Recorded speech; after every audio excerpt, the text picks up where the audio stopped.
She doesn't love you. She loves the whirlwind of emotions you awaken in her. You dreamed you were an exception, that your devotion, tenderness, and sacrifice were a treasure. But the more you poured yourself out, the less you mattered. You became predictable, subservient, invisible, and in that fateful moment you ceased to be a man, transforming into a convenient tool in her hands. Schopenhauer was not a misogynist. He simply faced the truth. He called women a cunning trap set by nature itself, a biological illusion crafted to enslave the stronger sex with the charms of beauty, desire, and emotional dependence. In her every movement, from a coquettish tilt of the head to a velvety whisper, from a casual touch of your hand to bitter tears welling in her eyes, there is no malice, only primal instinct. Nature doesn't care about your vulnerable soul. And when the veil falls from your eyes, you will see this ruthless pattern from which you can no longer turn away. The pedestal you elevated her to was merely a figment of your imagination. The love you so devoutly believed in seemed unconditional, but in reality, it proved to be a cruel transaction. And this doesn't make her a monster, it simply makes her human, just as it is ingrained in a man's nature to protect, provide, and conquer, so it is in a woman's to attract, preserve, and survive. By rejecting this harsh truth, you lose your strength. This is not a call for hatred, but a perspective cleansed of illusions. This is an awakening. For a man who does not see the true nature of women is doomed to suffer eternally in the captivity of deceptive love. This is the very truth no one talks about. You notice her from afar, scarlet lips, delicate features, skin that seems to glow from within. Your heart stops. Thoughts race in a whirlwind. There she is, your inner voice whispers. But this feeling, this intoxicating delight, it's not love at all. It's nature's call, it's instinct. Biology ensnares your mind in its net. Schopenhauer did not idealize attraction, he stripped it bare. Beauty, in his view, is not a divine gift or a connection of souls. It is merely a lure skillfully created by nature to entice you, to cunningly compel you to serve its purposes. The will to live, he wrote, uses the illusion of beauty to ensure its own continuation. In other words, that flawless skin, that voice like a hypnotic whisper, that perfect curve of a smile, it's not for you, it's not her in the true sense. It's merely a shell that nature uses as a means to achieve its own selfish ends. This agonizing, almost unbearable pull that pierces you at the sight of a beautiful woman, it is not sacred. There is not a drop of romance in it. It is merely a skillfully set trap, an ancient program deeply imprinted in your DNA, relentlessly commanding you to pursue, to serve, to obey, even if it costs you everything you have. Schopenhauer notes something terrifyingly true. What men naively call love often turns out to be nothing more than cleverly disguised desire. You don't fall in love with a personality, not with who she truly is. You fall in love with what she represents: youth, fertility, tenderness, long-awaited approval, and she doesn't even need to try. Her smile seems so personal, meant only for you, but in reality, it's universal, addressed to everyone. Her charm seems unique, incomparable, but it's merely biologically conditioned. This is not deception in its purest form. It is a design, cunning and ruthless. Let me tell you about Liam. Liam was a man with a big heart, loyal, kind, able to express his feelings sincerely. One day he met a girl who seemed like the embodiment of an ideal. He opened doors for her, listened to her every word, started every morning with a tender message, wishing her good day. The narrator sighs, sadness and disappointment evident in his eyes. For a while, it seemed that in his presence, she blossomed like a flower under the sun's rays. Liam believed that he had finally met a kindred spirit, but gradually, the vibrant colors began to fade. She became more distant, her replies terse, and her admiration strained. The more he poured out his soul, the less she appreciated it. Why? Because Liam didn't understand the fundamental laws of attraction. He naively believed that the key to her heart lay in impeccable courtesy. But nature is deaf to displays of weakness. It favors strength, unpredictability, power. Liam entered a game without knowing its cruel rules. Modern men are raised on sweet dreams, Disney fairy tales of eternal love, saccharine romantic comedies, sentimental posts about soulmates. But Schopenhauer warned that all of this is a dangerous, intoxicating deception. Love is a metaphysical illusion, he wrote. It convinces us that we are making a conscious choice, when in reality, we are merely puppets in the hands of instincts. You don't fall in love. You fall under the influence of a program. This magnetic attraction to her body, this sudden all-consuming desire to give your life for her, it's not your conscious choice. It is the will to live, acting through you, transforming you into an obedient servant of procreation. Her beauty, her tenderness aren't these tools of survival, not a conscious game, but instinctive evolution. Schopenhauer cynically asserted, a woman's charm is merely a mask thrown on by nature, a mask worn until a man falls into the trap set for him. And when the spell dissipates, reality crashes down with full brutality. This is the tragedy. Men of our time mistake fleeting attention for deep affection. They confuse passionate desire with destined fate. They think that if a beautiful woman chooses them, it means they are worthwhile. But alas, it only means one thing. They are useful. Useful for satisfying her needs, for fueling her insecurities, for ensuring her survival. And as soon as you cease to be useful, the charm evaporates like morning mist.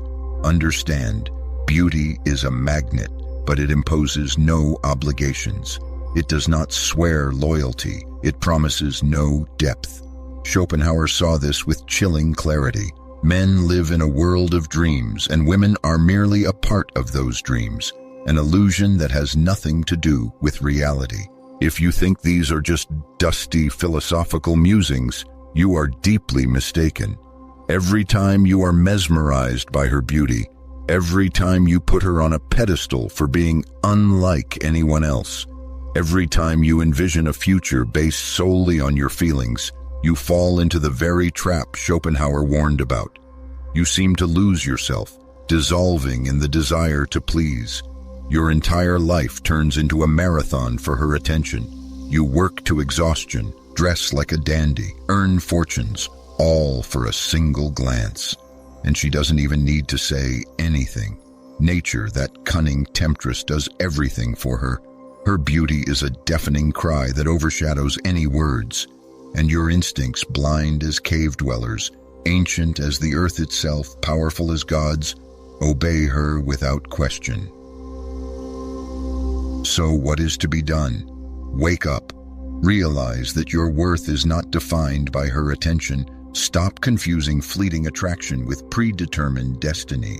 Schopenhauer did not claim that love is a utopia. He merely warned that love, unrefined by analysis, is a dangerous game.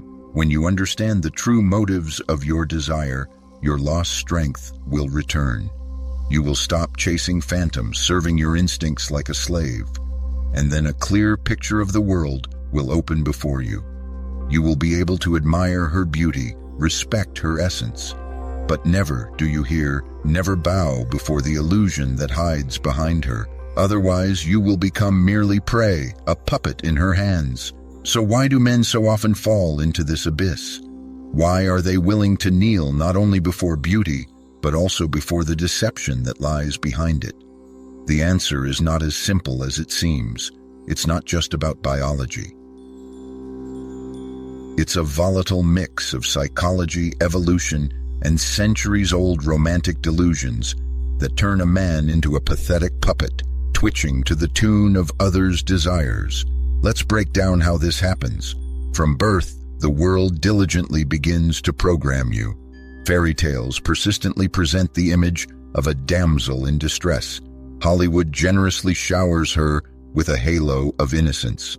And every song, every fairy tale, every tearful romance repeats the same false mantra: if you love her enough, you will be good enough for her.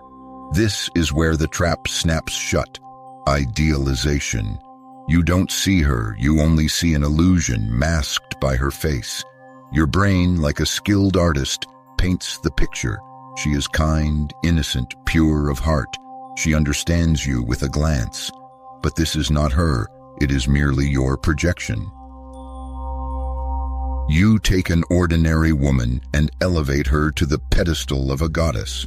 And what do men do with goddesses? They worship, exalt, and are ready to lay the world at her feet, even when she doesn't deserve it at all. Psychologists have dubbed this projective idealization. This means you fall in love not with the real woman, but with the image you desperately need. A safe harbor from storms, a cure for gnawing loneliness, a fantasy capable of silencing internal chaos.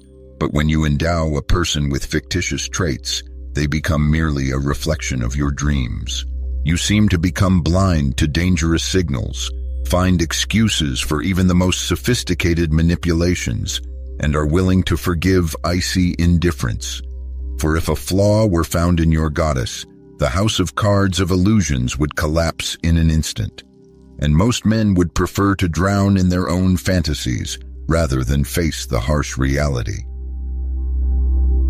However, psychological aspects are just the tip of the iceberg. Deep within our DNA lies something more powerful, rooted in the distant past. Evolution created men as hunters, warriors, providers, whose main goal is to conquer, impress, and sacrifice themselves. But why? The answer is simple. In the wild, access to a woman is a ticket to eternity, a guarantee of progeny. For most of human history, only 80% of women had the opportunity to reproduce, while among men, this figure was only 40%. This means that more than half of the male population was doomed to genetic oblivion. That's why men evolved to compete, demonstrate their worth, and serve faithfully. This is why the modern man is willing to compromise his principles, exhaust himself with a 60-hour work week, and spend his last money on luxuries he cannot afford. All of this is a desperate attempt to obtain what his ancestors fought and died for: her attention. But here's the devil in the details. This instinct, once life-saving, now holds him in slavery in a world overflowing with external beauty and hollowed out from within. Now imagine that this biology is overlaid with the modern religion of romance. We have discarded gods, but we devoutly believe in the One. We are convinced that somewhere there exists an ideal woman, capable of healing our wounds, complementing our imperfections, and loving us unconditionally. But this belief is not a virtue. It is a poison, slowly poisoning the soul. For when you are convinced that she is the one, you drop all your defenses. You forgive infidelity, tolerate disrespect, betray yourself just to keep her by your side. And when she leaves, tearing off the mask, you don't just lose a lover, you lose yourself. This is not love. It is self-destruction, and this tragedy unfolds for millions of men every day. And finally, the third layer of this trap: culture. Modern media bows before the feminine principle. A woman is always a prize, a healing force, a strong and independent goddess who doesn't need a man, but invariably finds one willing to sacrifice everything for her. Films shamefully gloss over her flaws. Songs dare not question her motives. Advertisements portray her as the guardian angel of universal well-being. And what about men? If he doesn't win her favor, he's a nobody. If he leaves, he's a heartless brute. If he dares to question her divine essence, he's just a bitter loser.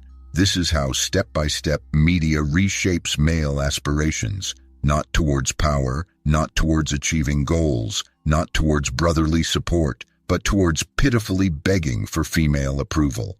This isn't just dirty manipulation, this is genuine mass hypnosis. And the vast majority of men are so deeply immersed in this sweet stupor that they don't even suspect its existence. Still think these are just empty theoretical musings? Then allow me to demonstrate how this insidious trap unfolded in tragic reality. Napoleon Bonaparte, a man whose armies conquered half of Europe, found himself utterly enslaved by a woman named Josephine. Despite her countless infidelities, despite her icy heart, Napoleon continued to shower her with love letters. He rushed into battle with her name on his lips. He suffered crushing defeats and lost his sanity, pursuing her elusive phantom. His gaze, usually sharp and penetrating, clouded at the mere mention of her name. He, the crusher of kings, was broken by a woman, not because she was the embodiment of evil, but because he mistakenly projected power onto beauty. He completely forgot that even the most exquisite rose is bound to have sharp thorns. Let me be clear. Women are not the embodiment of evil, not monsters from nightmares. They, like you, obey the laws of nature, reacting to the world around them. The problem is that men, failing to understand this complex choreography, distort female behavior through the crooked mirror of their fantasies. They ruin themselves by trying to earn a love that, by its very nature, is not meant to be conquered. They give themselves away completely until they become empty shells, with shattered dreams and tormented hearts. So how do you break free from this vicious cycle? Stop bowing down. Stop projecting your illusions. Kill this phantom hope before it kills you. See her beauty, but don't seek salvation in it. Listen to her words, but don't take them as ultimate truth. Accept her nature, but don't build your life around her. When you do this, the spell will dissipate. Your mind will return to you. Your instincts will awaken. You will become a person whose consciousness is clear in a world steeped in self-deception. Schopenhauer once wisely remarked, "A man can be himself only so long as he is alone." And when it comes to desire, it is this solitude, this clarity, this painful awareness of reality that can be the only thing to save you. Arthur Schopenhauer was far from romantic dreams. Forget poems about soulmates. Forget fairy tales of unconditional love. He tore away the veils to show the chilling truth hidden behind the most intoxicating feeling on earth. Love, he asserted, is the greatest illusion created by the will. A man naively believes he is seeking happiness, but he is merely a puppet, an instrument in the hands of nature, of biology, striving for the survival of the species, not for personal bliss. Let's understand. The will, that's the invisible puppeteer you'll never see. At the heart of Schopenhauer's philosophy is the concept of the will, an inexorable, blind force that drives all living things. You don't choose your desires. You don't choose your attachments. You don't even choose your goals yourself. You are compelled. The will resides deep beneath your thoughts, beneath your personality.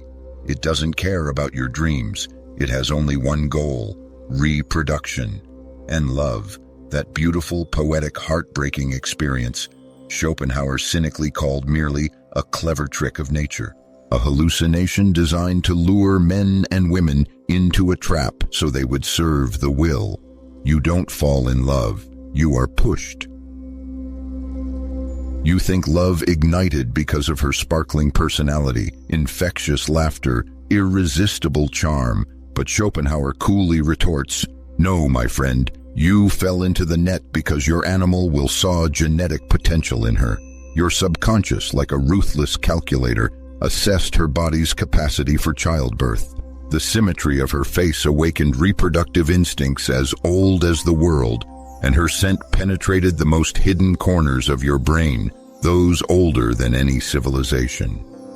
This isn't romance, my friend, this is biology, cynically disguised as magic. And what makes this truth even crueler?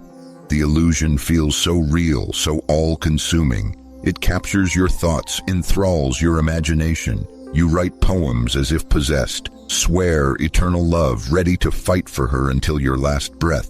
But from the perspective of this blind, inexorable will, you are merely a pawn, obediently executing a pre-programmed code. Why does she become an obsession, an unquenchable flame in your soul? Have you noticed how love strips you of reason, turning you into an irrational being?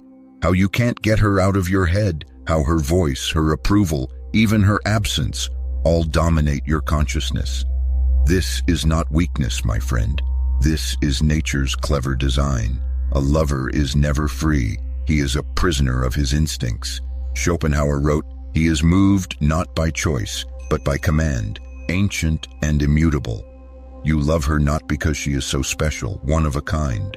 You love her because nature desperately needs you, your blind devotion. Because if men did not fall in love with such maniacal obsession, our species simply would not survive. This is why evolution created a drug of incredible power, a psychological cocktail capable of silencing logic, ambition, and even self-esteem. We call it love, but in reality, it is merely a leash controlled by nature itself. Schopenhauer became famous for his statement about women as the weaker sex. Contemporaries hearing this decry it as misogyny, but they miss the point. He was not mocking women. He was describing the distribution of forces established by nature. Men are physically stronger. Women are biologically more valuable, for they carry new life. Because of this, nature made men expendable, endowing them with aggression, hunters, warriors, builders. Women, on the other hand, became guardians, selective, defensive, and cunning. There is nothing good or bad in this.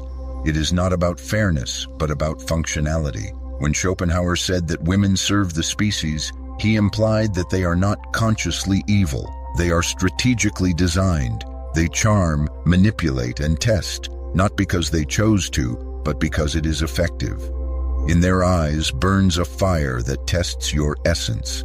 A slight smile plays on their lips when they see your confusion. This is how the weak are weeded out. This is how nature ensures that only the strongest and most resourceful males pass on their genes. Therefore, when a woman withdraws, when she loses interest, the moment you start pursuing her persistently, when she uses her beauty to test your resilience, this is not cruelty. It is evolution in action. In her gaze lies a challenge, and in every movement a test of strength. And only the worthy will pass this test, proving their value in nature's eternal game. Romantic attachment is a trap, full of dangers. Why did Schopenhauer so persistently warn men against love? Because he saw what it did to them. It blinds them, strips them of reason. It breaks their will, drains them dry. Men, blinded by passion, are ready to lay entire kingdoms at the feet of their beloved, even if she doesn't ask for it.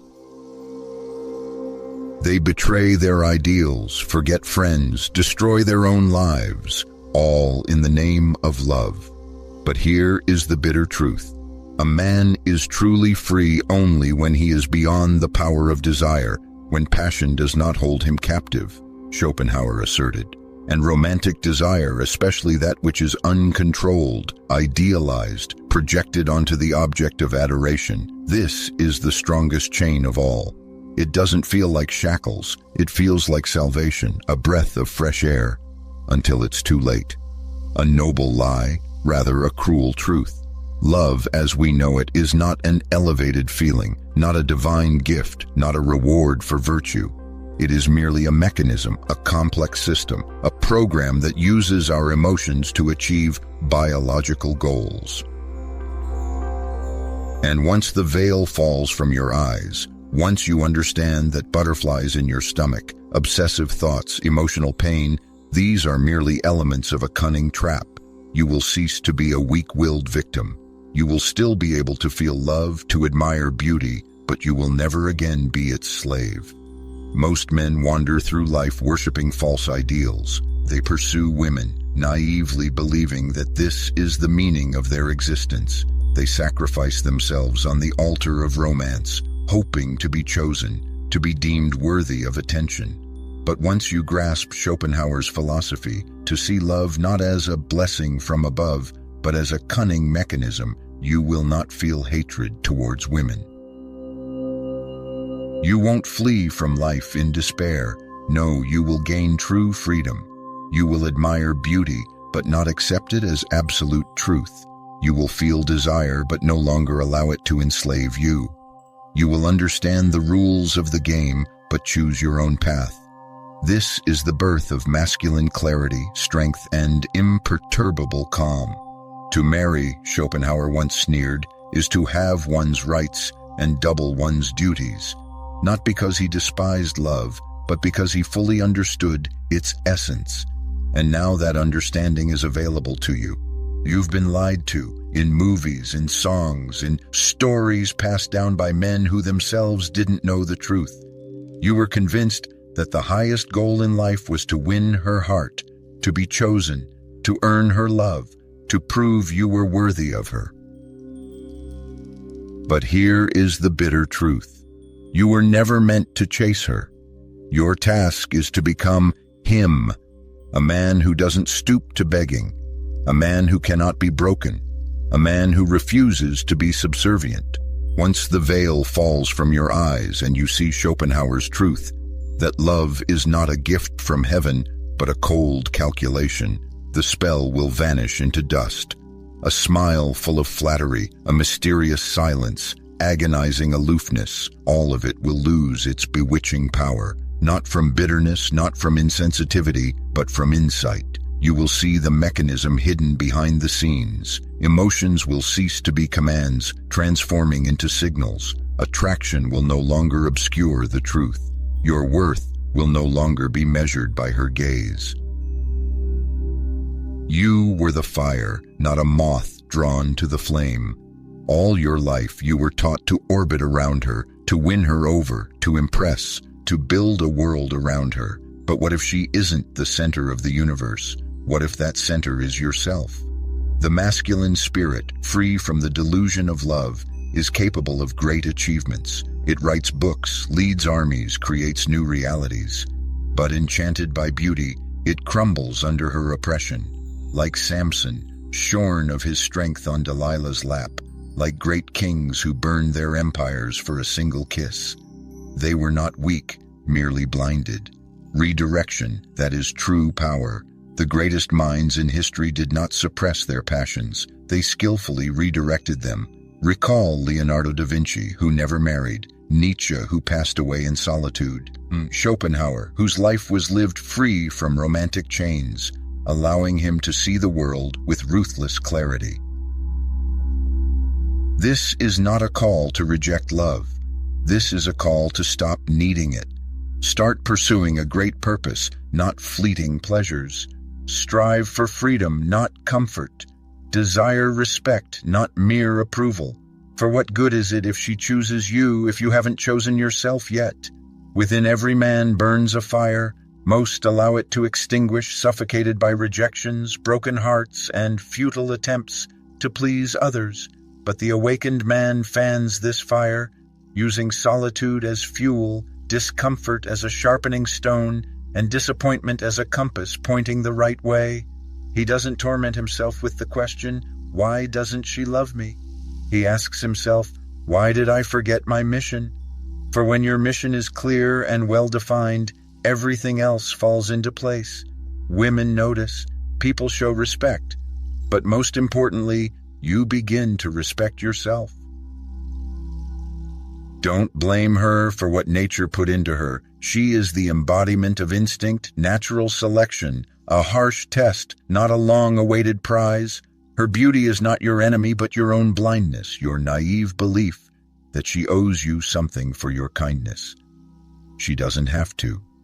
Nature is not fair, it is strategic. Your true freedom begins where demands for fairness end, and the building of your own strength begins. You are not meant to be understood. Your destiny is to inspire awe. Schopenhauer grasped this long before most men dared to face the truth. The deeper a man's mind, the less understanding he finds in a woman's eyes. You are born not for love, but for unshakability. A man whose resolve does not waver at a fleeting glance. A man who will not shatter into pieces from her aloofness. A man who needs to prove nothing to anyone because he knows his worth. Such a man becomes untouchable, not because of a cold heart, but because of clarity of vision. This is what they don't tell you. She never pondered your feelings. She assessed your posture, your energy, your stride, your strength, because nature chooses power, not kindness. Become the man you are destined to be, and you won't have to chase women. They will be drawn to you like planets to the sun, attracted by your inner strength.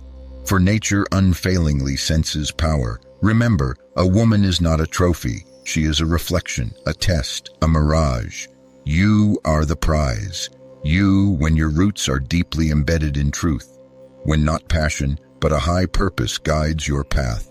Let them whisper that you are cold. Let them say you know nothing of love. Let them mock your detachment, but you merely smile in return, for a truth unknown to them has been revealed to you. Love is real, but not in the primitive sense they are accustomed to. Freedom is its highest manifestation. Truth eclipses any beauty. Once enlightened, you will never stumble again. You will soar.